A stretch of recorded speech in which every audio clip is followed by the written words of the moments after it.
What's going on, cleaning crew? Today we're gonna be talking about Roma Army.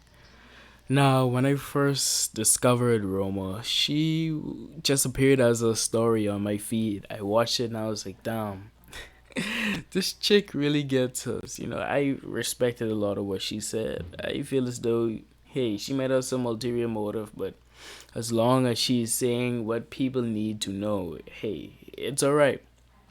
Then think before you swim. Uploaded a video in response to her. Now, before we delve a little deeper, I just want to encourage you guys, don't forget to hit that like button. And yeah, also subscribe and hit that bell so that you get notified every time we upload.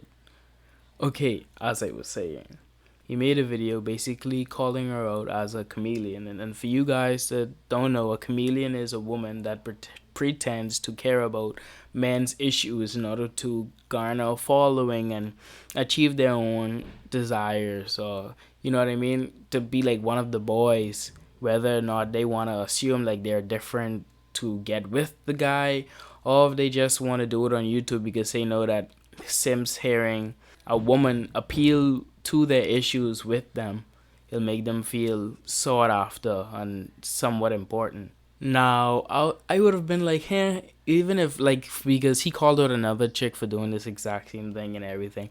I don't really care too much about it because whether or not she was doing it for that reason or not, she was pretty analytical. Whether or not she slipped up and have some ulterior motive, it basically was not nearly as blatantly bold as it is right now with Roma Army.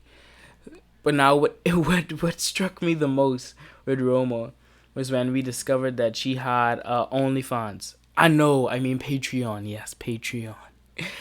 And it rubbed me the wrong way because if you're all for all of this and you have behind a certain level of your paywall an opportunity to see you naked, why must that at all be attached to your brand? Now, instead of seeing her as someone who's like, yeah, she coming up, she grew really fast, is I want you to know that there are dozens of men's channels that go in depth, give really good analytical views, and speak on anecdotal experience, bring on others, have a really an interactive community for men. They typically don't grow this fast. I know many of them have been on the platform for years and barely crack 100,000. And that's if they're lucky. And she seemingly overnight has 319,000 subscribers. And the only difference between her and many others of them out there is that she's a woman saying these things. And no, it isn't a bad thing to hear a woman speak out about your rights and, you know, appeal to them. But at the end of the day, it's like you don't think that at some point in time that's gonna be exploited or taken advantage of. And the final tier of a Patreon, yes, is you get nude to see nude photos of her, and it's like, damn, it shatters the illusion. He pointed out some other things that she believed that basically don't 100% coincides with men's rights. Now we came after a little bit hard, and you really don't, and we just realize how hard he came down on her until you like watch her go over it and basically explain how it is to her. And on one hand, yeah, it's my feelings. On the other hand, it's like, bro, he didn't say anything that wasn't factual. He said what these signs in your behavior are symptoms of certain positions. He pointed out irresponsible behavior. And you understand me? He put all of them together, and her argument was that how dare you use them and point them out in the first place. I mean, I feel as though there is a certain degree of sensitivity one should have when dealing with someone who you already presume is mentally ill and deranged. Well, matter of fact, she even said it. Well, alluded to it, I should say, rather, in the clips that I've seen. And ultimately, I feel as though 100% she lost.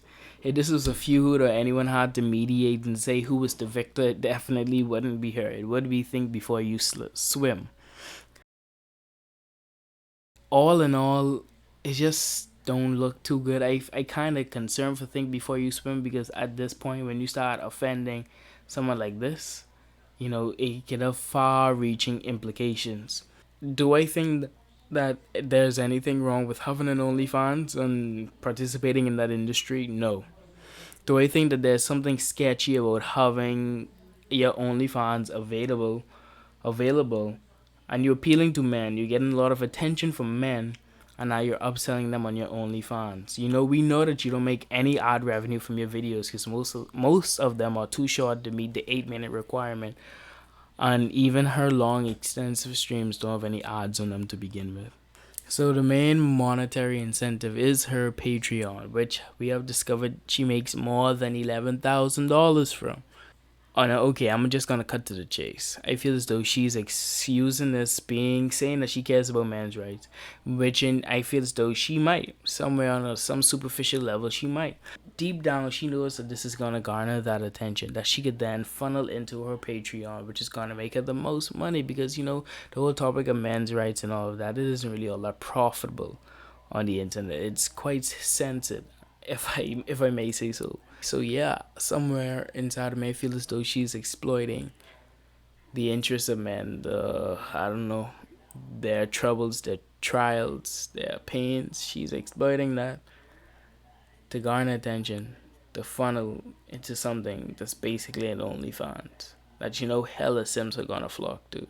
That's the only thing it could be. That along with all the other things that I didn't really that I kind of skipped over. But in any event, this is Abysmal Entertainment. Forgive me because I was a little zooted in this video.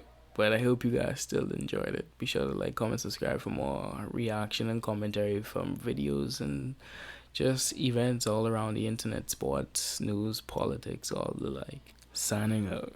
What's good?